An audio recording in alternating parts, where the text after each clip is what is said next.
Hello everyone, my name is Aliyar and you're watching TecTalk. Um, Last time we talked about classes, we talked about object-oriented programming in Python. And in today's class, we are going to talk about or talk more about classes that we have in Python. So we said that class is basically a structure or a well-defined set of details that we want to fill for each instance that we create in Python. And we talked about the patient class where we passed just one argument, the last name, to the function. As you can see on the screen that we have last name, and this was a very simple class with just one argument. So what if I have more detail? Let's say I want to pass the first name, okay, and I just want to pass the age of the patient, okay. So similarly, I have to define this because this is the necessary part, and I will replace the first name with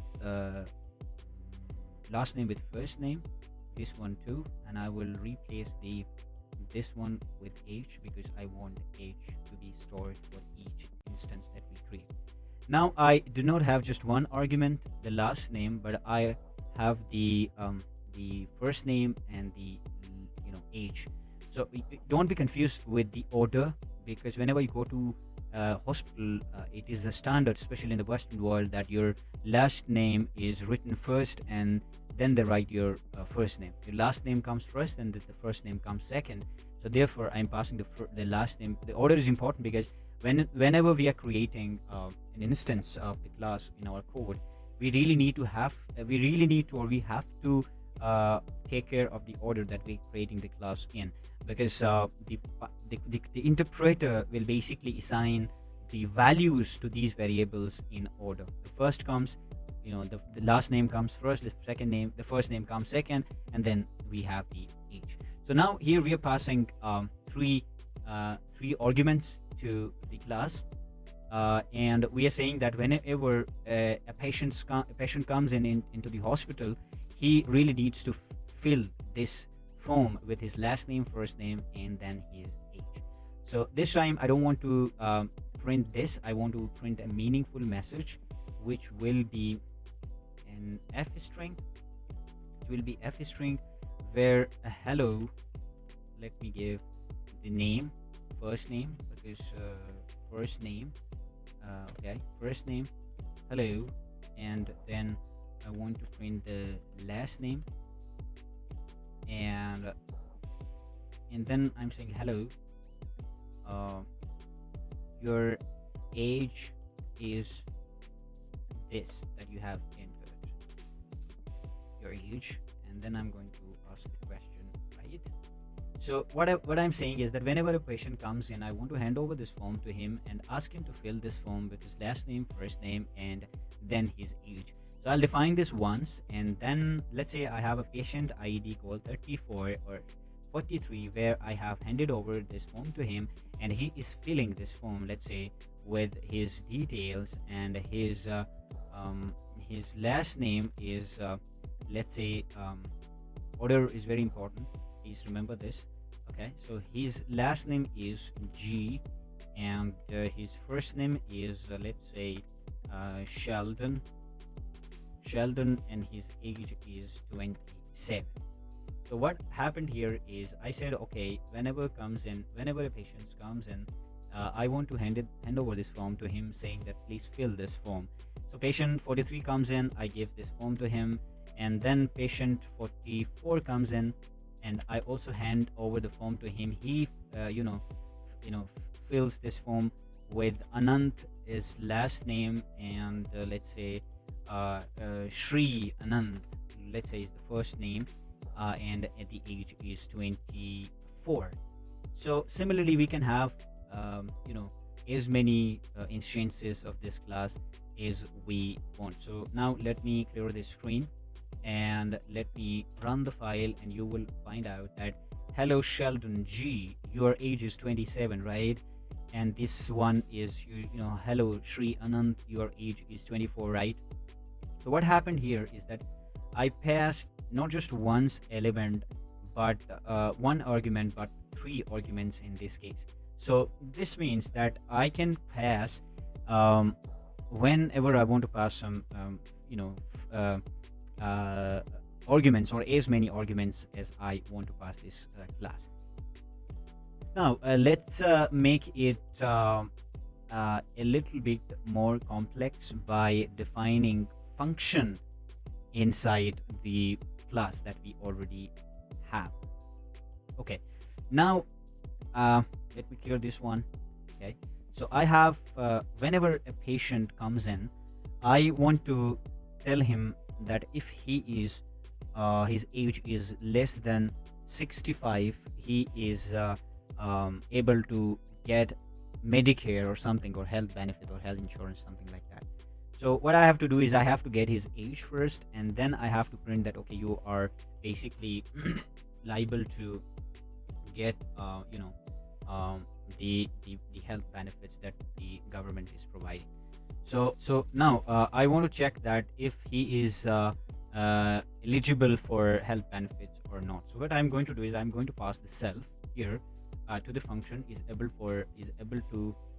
for health benefits, or is able, or let me use the other word,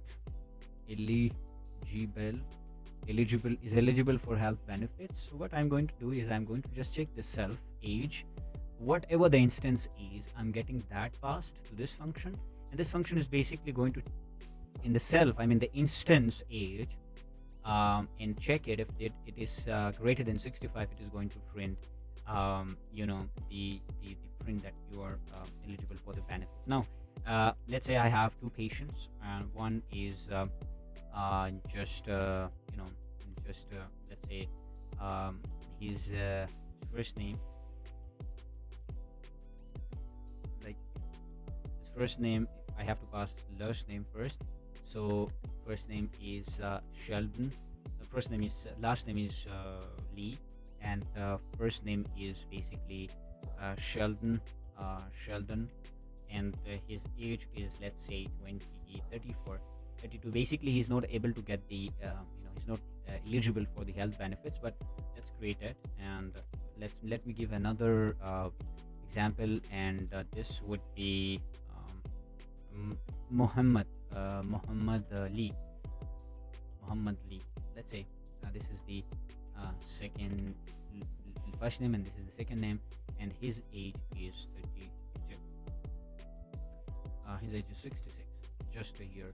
So let me just access the instance name, so I can call or greet his name self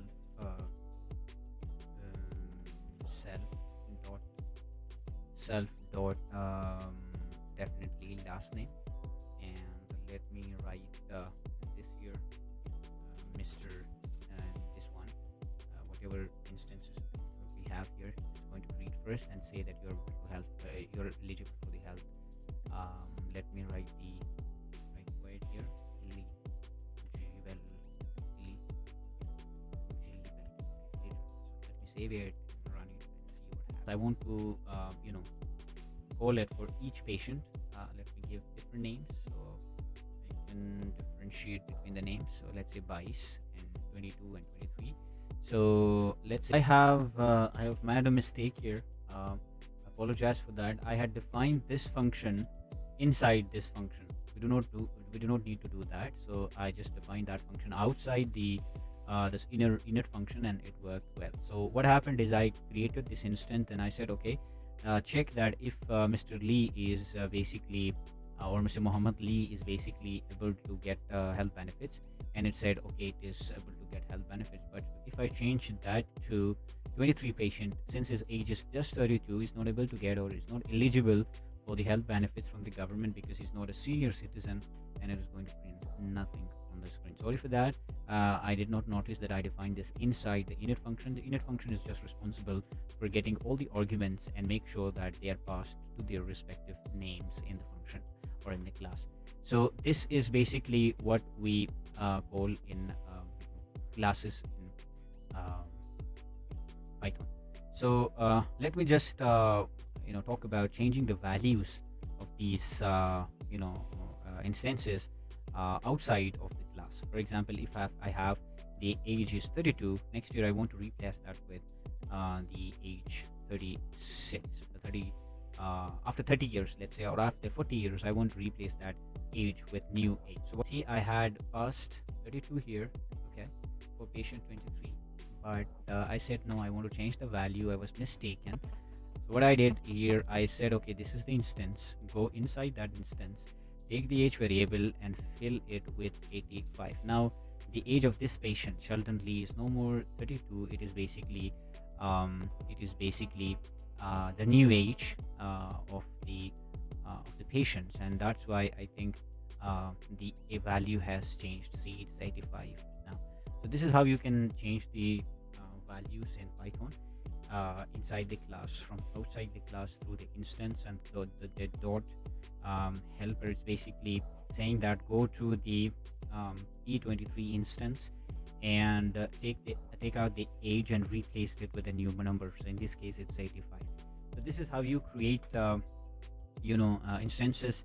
This is how you create classes in Python, and classes are very, very important. So I just give you a very short example, a very easy example of classes in Python, and I hope this has been a long class, but I hope you understood all whatever I wanted to teach you.